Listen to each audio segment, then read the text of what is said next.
పరిశుద్ధాత్ముడా స్వాగతం దేవా, నా నావికుడవు, నా నాయకుడవు, నా బోధకుడవు, నా స్నేహితుడవు.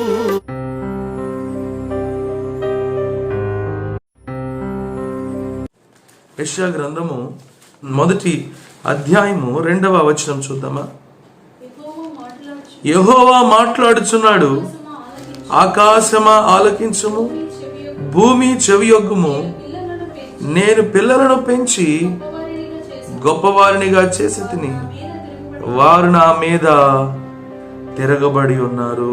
చూసారండి, దేవుడు ఏమంటున్నాడు? వారు నా మీద తిరుగుబడి ఉన్నారు. తిరగబట్టం అంటే ఏంటి? నిబంధన భంగము చేయడమే తిరగబట్టం. ఆజ్ఞను మీరటమే తిరుగుబాటు చేయటం. ఆజ్ఞ అతిక్రమమే పాపం. దేవుడు అంటున్నాడు కదా, నా ప్రజలు, నా బిడ్డలు ఏం చేస్తున్నారు? నా మీద తిరగబడి ఉన్నారు. 3వ వచనంలో కనుక చూస్తే, ఎద్దు తన కామాందు నెరుగును, గాడిద సొంత వాని దొడ్డ నెరుగును, ఇశ్రాయేలులకు తెలియలేదు, నా జనులు యోచించరు. 4వ వచనం, పాపిష్టి జనమా, దోషభరితమైన ప్రజలారా, దుష్ట సంతానమా, చెరుపు చేయు పిల్లలారా, మీకు శ్రమ. వారు యెహోవాను విసర్జించి ఉన్నారు, ఇశ్రాయేలు యొక్క పరిశుద్ధ దేవుని దూషింతురు. చూసారండి, దేవుని ప్రజలు ఏం చేస్తారంటే విసర్జించేస్తారంట. విసర్జించడం అంటే ఏంటి? దేవుని మాటను మనం మీరుతున్నామంటేనే విసర్జించడం. దేవుని మాటను నిర్లక్ష్యం చేస్తున్నామంటేనే విసర్జించడం. దేవుని మాటను కాదని వేరొకటి చేస్తున్నామంటేనే విసర్జించడం. కాబట్టి వీళ్ళు ఏం చేశారు? యెహోవాను విసర్జించిరి, ఇశ్రాయేలు యొక్క పరిశుద్ధ దేవుని దూషిస్తున్నారు, ఆయనను విడిచి తొలగిపోయి ఉన్నారు. చూసారండి, ఎంత ఘోరమైన పరిస్థితి. అలాంటి వారికి శ్రమ అని చెప్పని దేవుడు తెలియపరుస్తున్నాడు. దేవుని నిబంధనను ఎవరైతే మీరుతారో వారందరికి కూడా శ్రమే.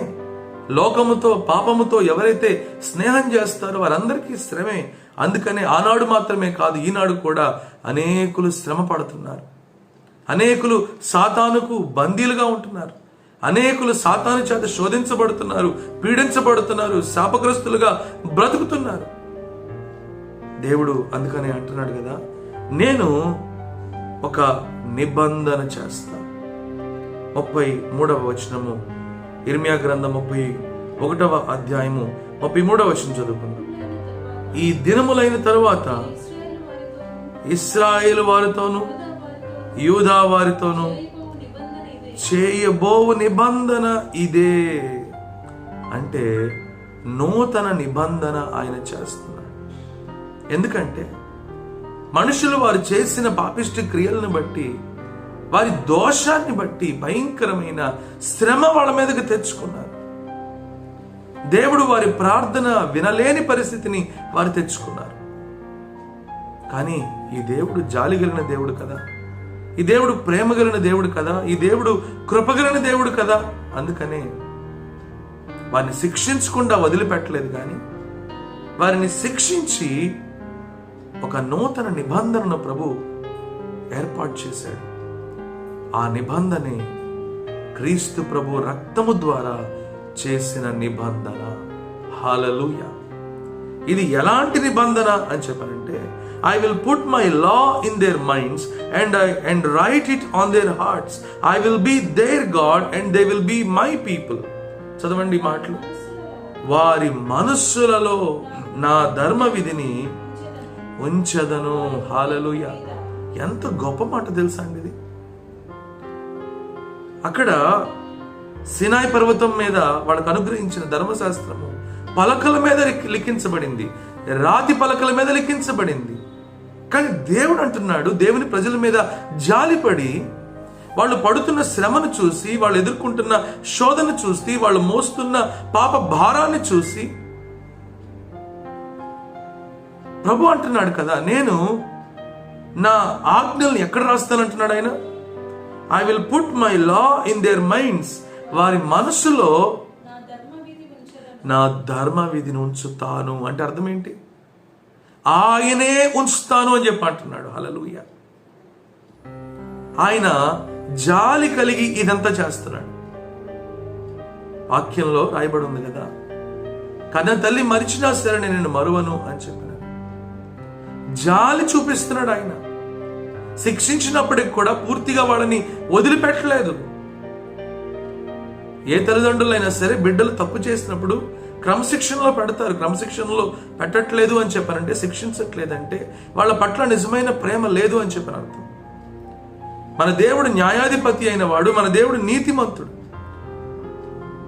కాబట్టి వాళ్ళ మీదకి రావాల్సిన శిక్ష వాళ్ళకి రప్పించి వాళ్ళు విడిచిపెట్టట్లేదు. కానీ వాళ్ళు తొలగిపోకుండా ఉండునట్లుగా, దేవుని ప్రజలైన వారు తొలగిపోకుండా ఉండునట్లుగా వాళ్ళ మనస్సులోనే నేను నా ధర్మ విధిని ఉంచుతాను అని చెప్పని అంటున్నాడు. అలాగే I will put my law in their minds and write it on their hearts, వారి హృదయము మీదను దాన్ని వ్రాసెదను. తర్వాత I will be their God and they will be my people, నేను వారికి దేవుడనై ఉందును, వారు నాకు జనులగుదురు. ఇదంతా జరగాలి అంటే ఒకటి జరగాలి. అదేంటంటే పాప క్షమాపణ అనేది జరగాలి. పాపానికి పరిహారము అనేది జరగాలి. పాపానికి ప్రాయశ్చిత్తము అనేది జరగాలి. అది జరగకుండా ఇది జరగదు. ఏది జరగదు? మన మనస్సుల్లో దేవుని ధర్మం మీద రాయబట్టం అనేది జరగదు. మన హృదయములో దేవుని వాక్యము ఉంచబట్టం అనేది జరగదు. ఇది జరగాలి అని చెప్పానంటే పాపానికి ప్రక్షాళన జరగాలి, పాపానికి పరిహారం చెల్లించాలి. అలాగే పాప విమోచన క్రయధనాన్ని చెల్లించాలి. అందుకనే వాక్యంలో రాయబడిన మాట ఏమిటంటే, చదవండి 1వ యోహాను 4వ అధ్యాయంలో గనుక మనం చూసినట్లయితే 4వ అధ్యాయం 9వ వచనం చదవండి. మనము ఆయన ద్వారా జీవించినట్లు దేవుడు తన అద్వితీయ కుమారుని లోకములోనికి పంపెను. దీని వలన దేవుడు మన యందు ఉంచిన ప్రేమ ప్రత్యక్షపరచబడెను. మనము దేవుని ప్రేమించమని కాదు, తానే మన ప్రేమించి మన పాపములకు ప్రాయశ్చిత్తమై ఉండుటకు. హల్లెలూయా. చూసారండి, పాపానికి ప్రాయశ్చిత్తం అండి. ఏ పశువు కూడా మనిషి చేసిన పాపానికి ప్రాయశ్చిత్తం చెల్లించలేదండి. ఏ జంతువు కూడా మనిషి చేసిన పాపానికి పరిహారము చెల్లించలేదండి. ఏ పశువు కూడా మనిషి చేసిన పాపానికి విమోచన క్రయధనాన్ని చెల్లించలేదండి. అందుకని పాపానికి ప్రాయశ్చిత్తము ఆయనే చేశాడంట. అంటే ఆయన ప్రేమను బట్టి ఆ పని చేశాడు. మన పట్ల ఆయనకి దయ కలుగుతుంది, జాలి కలుగుతుంది అంటే దానికి కారణం ఏమిటి? ఆయనకి మన పట్ల ఉన్న అపారమైన ప్రేమ. ఆ ప్రేమను బట్టే దయ, ఆ ప్రేమను బట్టే జాలి, ఆ ప్రేమను బట్టే వాత్సల్యము. కాబట్టి ఆయన మన పట్ల చూపించింది ఏంటి? ప్రేమ. ఆ ప్రేమను బట్టి ఆయన ఏం చేశాడు? మన పాపానికి ప్రాయశ్చిత్తం చేశాడు. అంత మాత్రమే కాదు, మన పాపానికి విమోచన క్రయధనంగా ఆయన ఏం చేస్తున్నాడు చూడండి. పేతురు రాసిన మొదటి పత్రిక 1వ అధ్యాయము 18వ వచనం చదువుకుందామండి. 18వ వచనము, వెండి బంగారముల వంటి క్షయ వస్తువుల చేత మీరు విమోచించబడలేదు, కానీ ఈ విమోచించబడలేదని దానికి అర్థం తెలుసా అండి? చాలామందికి అర్థం తెలియదండి. అందుకనే అర్థం లేని జీవితాలు జీవిస్తున్నారు చాలామంది.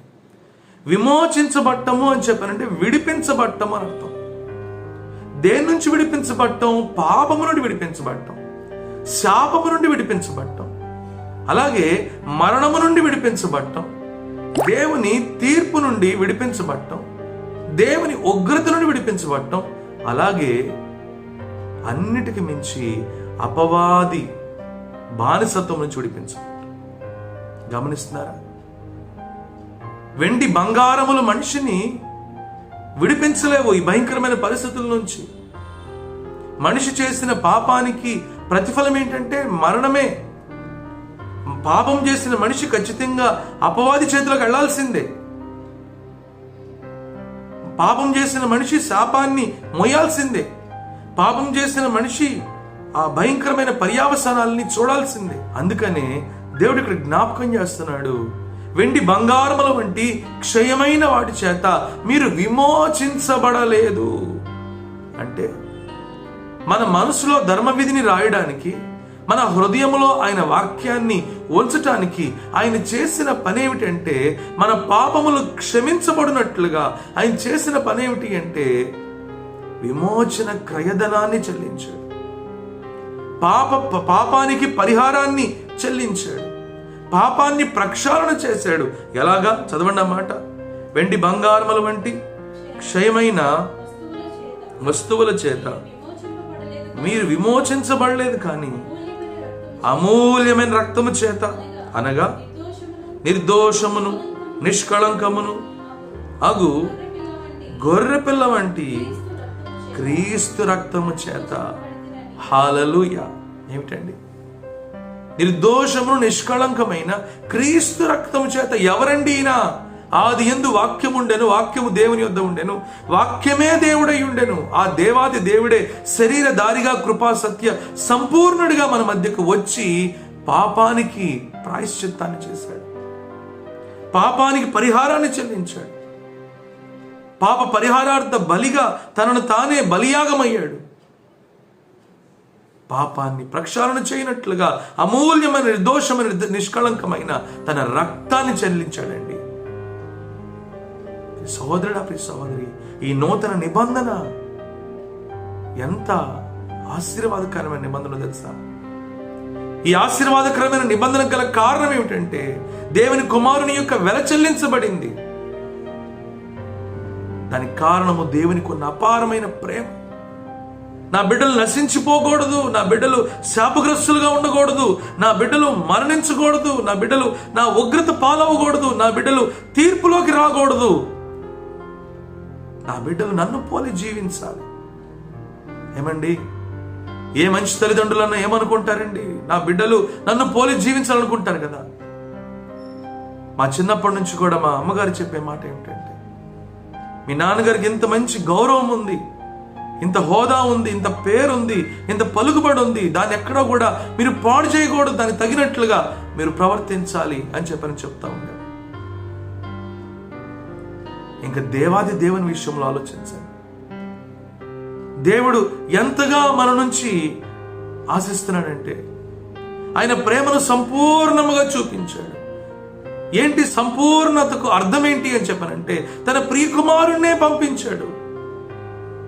There is nothing left to show the love of God, to demonstrate the love of God. దేవుని ప్రేమను వ్యక్తపరచడానికి, దేవుని ప్రేమను చూపించడానికి ఇంకేమీ మిగిలిలేదండి. సంపూర్ణముగా ఆయన చూపించాడు. తన ప్రియ కుమారుణ్ణే పంపించి వెలలేని రక్తాన్ని, విలువ కట్టలేని తన దేహాన్ని అర్పించి పాప విమోచన క్రయధనాన్ని చెల్లించాడు. సర్వ మానవాళికి పాప క్షమాపణను అనుగ్రహించాడు. హల్లెలూయా, హల్లెలూయా. అందుకే వాక్యంలో రాయబడిన మాట ఏమిటి అని చెప్పనంటే, నిన్న మనం చదువుకున్నాం కదా, హెబ్రీయులకు రాసిన పత్రికలో 8వ అధ్యాయంలో చదువుకున్న మాట ఒకసారి జ్ఞాపకం చేసుకుందాం. అది ఇర్మియా గ్రంథంలోని మాటే, అది దాన్ని ఇక్కడ చెప్పడం జరిగింది. 12వ వచనం, I will forgive their wickedness and I will remember their sins no more. నేను వారి దుష్టత్వమును క్షమించదను, వారి పాపములను నేను జ్ఞాపకం చేసుకోను. చూసారా దేవుడు ఎలాంటి నిబంధన చేశాడో చూసారా అండి? సర్వ మానవాళి కొరకు ఆయన నిబంధన చేశాడు. కారణము ఆ నిబంధనలోనికి మనం రావడం వలన ఆయనకు మహిమకరంగా మనము జీవించగలిగే అవకాశాన్ని, ఆధిక్యతను, కృపను ఆయనే అనుగ్రహిస్తున్నాడు. ఈరోజు సర్వమానవాళికి శుభవార్త ఏమిటండి? దేవుడు చేసిన నూతన నిబంధన. ఇది మనుషుని వలన కలిగినది కాదు, ఇది మన ప్రయత్నం కాదు, ఇది మన వలన జరిగినది కాదు, ఇది దేవుని వలన జరిగింది, ఇది దేవుని కృప. అందుకని ఎఫెసీయులకు రాసిన పత్రిక 2వ అధ్యాయంలో చూస్తే 8వ వచనంలో చూడండి, ఎంత చక్కటి మాట రాయబడింది. మీరు విశ్వాసము ద్వారా కృపచేత రక్షించబడ్డారు. ఇది మీ వలన కలిగినది కాదు, ఇది దేవుని వరమే. హల్లెలూయా. దేవుడు ఇంకేం చేయాలండి మనిషికి? ఈరోజు మనుషులు ఏడుస్తున్నారు, మాకు అది లేదు, మాకు ఇది లేదు అని చెప్పి ఏడుస్తున్నారు. కానీ ఏడవలసిన దాని గురించి కాదండి, మన పాపముల నిమిత్తం మనం ఏడవాలి. దేవుడు సమస్తాన్ని చేసి పాప క్షమాపణను అనుగ్రహించి మీరు విశ్వసిస్తే చాలు అని చెప్పనంటే నోటితో ఒప్పుకుంటున్నారు కానీ జీవితంలో పాప క్షమాపణ ఎంత మాత్రము కనిపించని పరిస్థితి. నోటితో ఒప్పుకొని బాప్తీసాలు తీసుకుంటున్నారు కానీ ఏమాత్రము కూడా పాప క్షమాపణకు తగిన జీవితాన్ని జీవించని పరిస్థితి. దేవుడు అంటున్నాడు, ఎవరైతే విశ్వాసం ఉంచుతారో, ఈ పాప క్షమాపణ ఎవరైతే పొందుకుంటారో అలాంటి వారి పాపము నేను ఎన్నడూ కూడా జ్ఞాపకం చేసుకోనను అని చెప్పి అంటున్నాడు. వారి హృదయములలో నా వాక్యాన్ని ఉంచుతానంటున్నాడు. అలాగే వారి మనస్సులో నా ధర్మ విధిని ఉంచుతాను అని చెప్పని అంటున్నాడు. కానీ ఈరోజు రక్షించబడ్డాము అని చెప్పేసినని చెబుతున్న వాళ్ళల్లో ఇలాంటి పరిస్థితి ఉందా అని చెప్పనంటే 100కి అధిక శాతం మందిలో లేదండి. గుడ్ ఫ్రైడేలు వచ్చేస్తున్నాయి, ఈస్టర్లు వచ్చేస్తున్నాయి, క్రిస్మస్లు వచ్చేస్తున్నాయి. కానీ మనసుల్లో రాయబడుతుందా దేవుని యొక్క ధర్మ విధి? మనసుల్లో రాయబడితే నువ్వు దేవునికి వ్యతిరేకంగా జీవించడానికి తెగిస్తావా? ప్రియ సహోదరుడా, ప్రియ సహోదరి, నీ హృదయము అనే పలక మీద దేవుని వాక్యము గనక రాయబడి ఉంటే దేవునికి విరోధముగా వెళ్ళే ప్రయత్నము నువ్వు చేస్తావా? పాప క్షమాపణ యొక్క విలువ, పాప పరిహారం యొక్క వెల నీకు అర్థమైతే, పాప ప్రాయశ్చిత్త బలి యొక్క అర్థము కనుక నీకు అర్థమైతే దేవుని ప్రేమకు వ్యతిరేకంగా ఆయన్ని అవమానపరుస్తావా?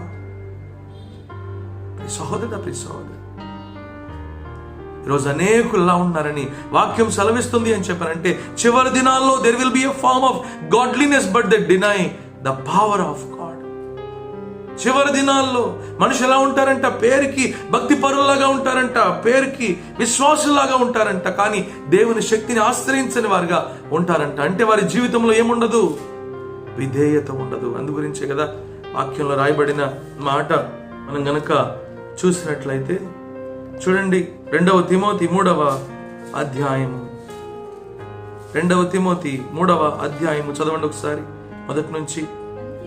అంత్య దినములలో అపాయకరమైన కాలములు వచ్చునని తెలుసుకొనుము.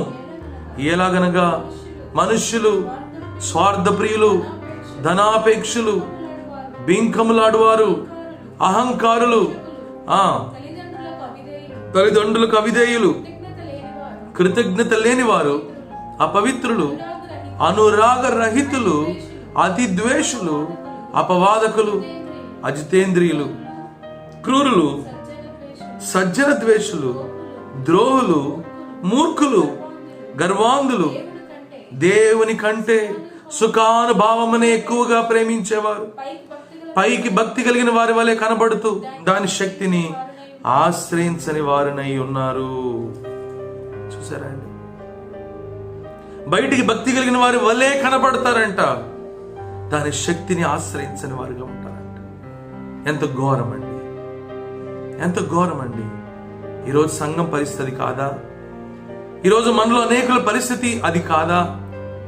ఈ లక్షణాలు ఏవైతే రాయబడినాయో ఈ లక్షణాలు సంఘంలో కనిపించట్లేదా? మనలో కనిపించట్లేదా?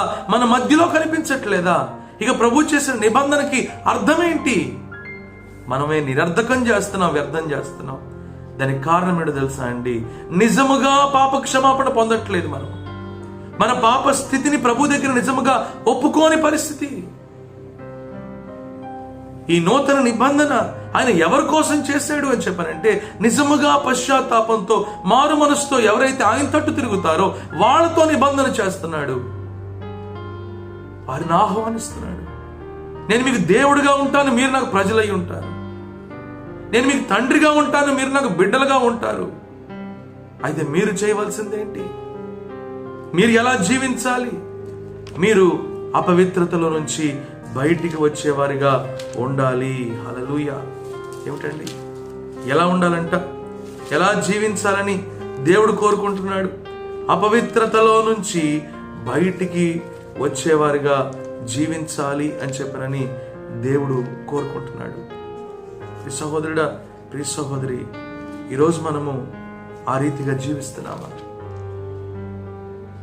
ఈరోజు మనము ఆ రీతిగా వ్యవహరిస్తున్నామా? ఈ నిబంధన ఆయన చేయడానికి ఇష్టపడుతున్నాడు, కానీ నిబంధన నిజముగా మనం ప్రభుతో చేశామా, చేస్తున్నామా? దానికి అనుకూలముగా, అంగీకారముగా మనము జీవిస్తున్నామా? చూడండి, కొరింథీయులకు రాసిన 2వ పత్రిక 6, 17, 18. Come out from them and be separate, says the Lord. Touch no unclean thing and I will receive you. నేను వారిలో నివసించి సంచరింతును, నేను వారి దేవుడనయ్యుందును, వారు నా ప్రజలయ్యుందురు. కావున మీరు వారి మధ్య నుండి బయలువెడలి ప్రత్యేకముగా ఉండాలి, అపవిత్రమైన దాన్ని మీరు ముట్టకూడదు అని ప్రభు చెప్పుచున్నాడు. మరియు నేను మిమ్మల్ని చేర్చుకొందును, నేను తండ్రినయ్యుందును, మీరు నా కుమారులయ్యుందురు, కుమార్తెలయ్యుందురని సర్వశక్తి కలిగిన ప్రభు. హల్లెలూయా. ఎంత గొప్ప మాట! ఈ నిబంధన ఆయన చేసుకుంటా చెప్తున్న మాట ఏమిటంటే, మీరు లోకస్తుల్లాగా ఉండకూడదు, లోకుల్లాగా ఉండకూడదు, మీరు ప్రత్యేకంగా జీవించాలి. మీరు అపవిత్రతను విడిచిపెడితే నేను చేర్చుకుంటాను, అన్యాయమును, అక్రమమును, అతిక్రమమును విడిచిపెడితే నేను హత్తుకుంటాను, మీకు తండ్రిగా ఉంటాను, మీకు దేవుడిగా ఉంటాను అని చెప్పిన దేవుడు ఆహ్వానిస్తుంటే, ఈరోజు అనేకులు అలాగున్నారండి. ఏమాత్రము పాపమును గురించిన దుఃఖము లేదు, పాపమును గురించిన గ్రహింపు లేదు, పాపమును గురించిన వేదన లేదు. అందుకే వస్తున్నారు, బాప్తీసాలు పొందుతున్నారు, వెళ్ళిపోతున్నారు, కానీ ఎక్కడా కూడా బాప్తీసానికి జీవించే జీవితానికి సంబంధం లేదు. అందుకే అనేకులు బలహీనులుగా, రోగులుగా, ఇంకా అనేకులు మరణించిన వారిగా ఉంటున్నారు. ప్రియ సహోదరుడా, ప్రియ సహోదరి, ఈ నిబంధన ప్రభు మనతో చేస్తుంది. మనల్ని మరణానికి అప్పగించడానికి కాదు, ఉగ్రతకు అప్పగించడానికి కాదు, శాపానికి అప్పగించడానికి కాదు, పాపానికి అప్పగించడానికి కాదు, కానీ నిత్య జీవానికి మనము వారసులుగా జీవించడానికి, ప్రభుకి బిడ్డలుగా, ప్రభుకి సాక్షులుగా, ప్రభుని ఘనపరిచేవారిగా, మహింపరిచేవారిగా మనం బ్రతకడానికే ఆయన ఈ నూతన నిబంధన ఏర్పాటు చేశాడు. అందుకే ప్రభు అన్నాడు, ఎవరితోటి? తన దగ్గరికి వచ్చాడు కదా ఆ ముసలివాడైన వ్యక్తి నికోదేము, ధర్మశాస్త్రం బాగా తెలిసిన ఆ నికోదేముతో ప్రభు అంటున్నాడు కదా, ఒకడు క్రొత్తగా జన్మించితేనే కానీ, unless a person is born again, he cannot see the kingdom of God. Unless a person is born of water and of the Spirit, he cannot enter into the kingdom of heaven. ఒక వ్యక్తి నీటి మూలముగాను ఆత్మ మూలముగాను జన్మించితేనే కానీ ఆ వ్యక్తి పరలోక రాజ్యంలో ప్రవేశించడు. అలాంటి తిరిగి జన్మ అనుభవం మనం పొందుకుంటున్నామా? ఎవరైతే ఆ విధముగా పాప క్షమాపణ పొందుతారో పశ్చాత్తాపముతో మారు మనసుతో దేవుని తోడు తిరుగుతారో అలాంటి వారు తిరిగి జన్మిస్తారు. అలాంటి వారికి దేవుడు తన ఆత్మను అనుగ్రహిస్తాడు. అంత మాత్రమే కాదు, వారి హృదయాల్లో ధర్మ విధిని రాస్తాడు. హల్లెలూయా. వారి హృదయము అనే పలక మీద ఆయన వాక్యాన్ని ఉంచుతాడు. హల్లెలూయా. ఆయనకి మహిమకరంగా జీవించినట్లుగా పరిశుద్ధాత్మ ద్వారా వారిని ప్రేరేపిస్తాడు, వారిని బలపరుస్తాడు. అనేకులని దేవుని మార్గంలో నడిపించడానికి, అనేకులకి ఆశీర్వాదకరముగా వారిని వాడుకుంటాడు. ప్రియ సహోదరుడా, ప్రియ సహోదరుడా, ప్రియ సహోదరి, అడుగుతున్నా, ఈరోజు నూతన నిబంధన ప్రభు చేశాడు. ఆ నిబంధనలోకి నువ్వు వచ్చావా? Are you in the covenant of God? నువ్వు దేవుని యొక్క నిబంధనలో ఉన్నావా లేవా? ఇదే ప్రశ్న.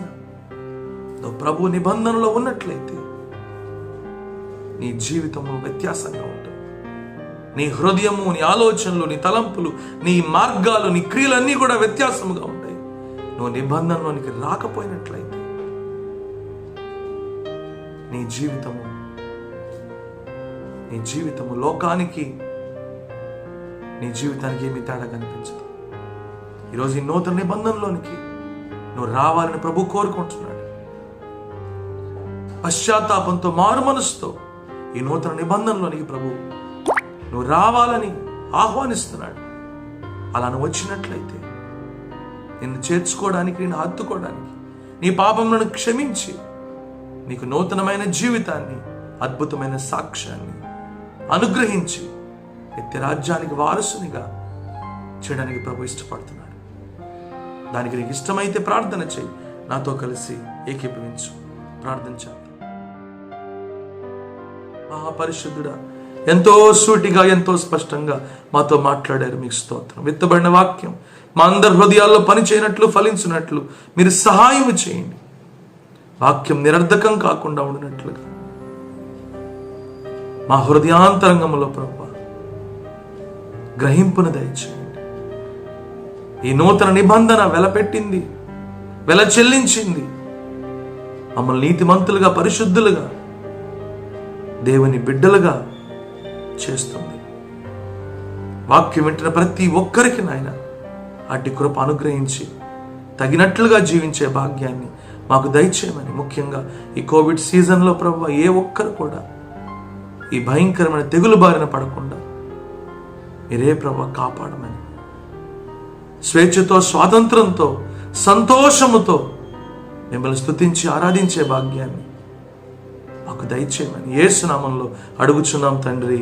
ఆమేన్. మన తండ్రి అయిన దేవుని యొక్క ప్రేమ, కుమారుడైన యేసుక్రీస్తు యొక్క కృప, పరిశుద్ధాత్మని యొక్క అన్యోన్య సహవాసం ఇప్పుడు ఎల్లప్పుడు సదాకాలం మనకు తోడై ఉండి మనల్ని సంరక్షించునుగాక. ఆమేన్. అందరికీ వందనాలు.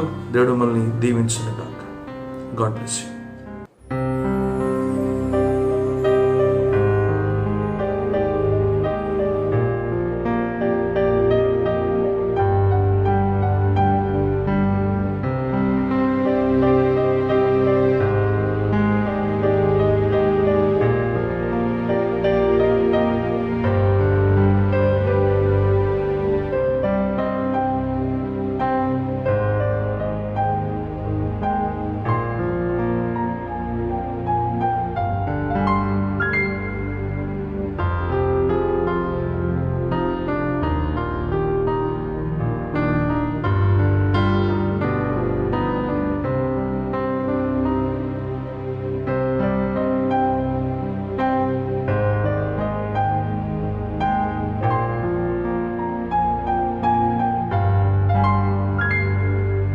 Brother Ravindra Babu Lonipati, flat number 102, Apoorva Residency, Sitaram Nagar, Patamatlanka, Vijayawada. Pin code 520010. మా ఫోన్ నంబర్స్ 0866 247 8355, 814340 5150, 9959495599.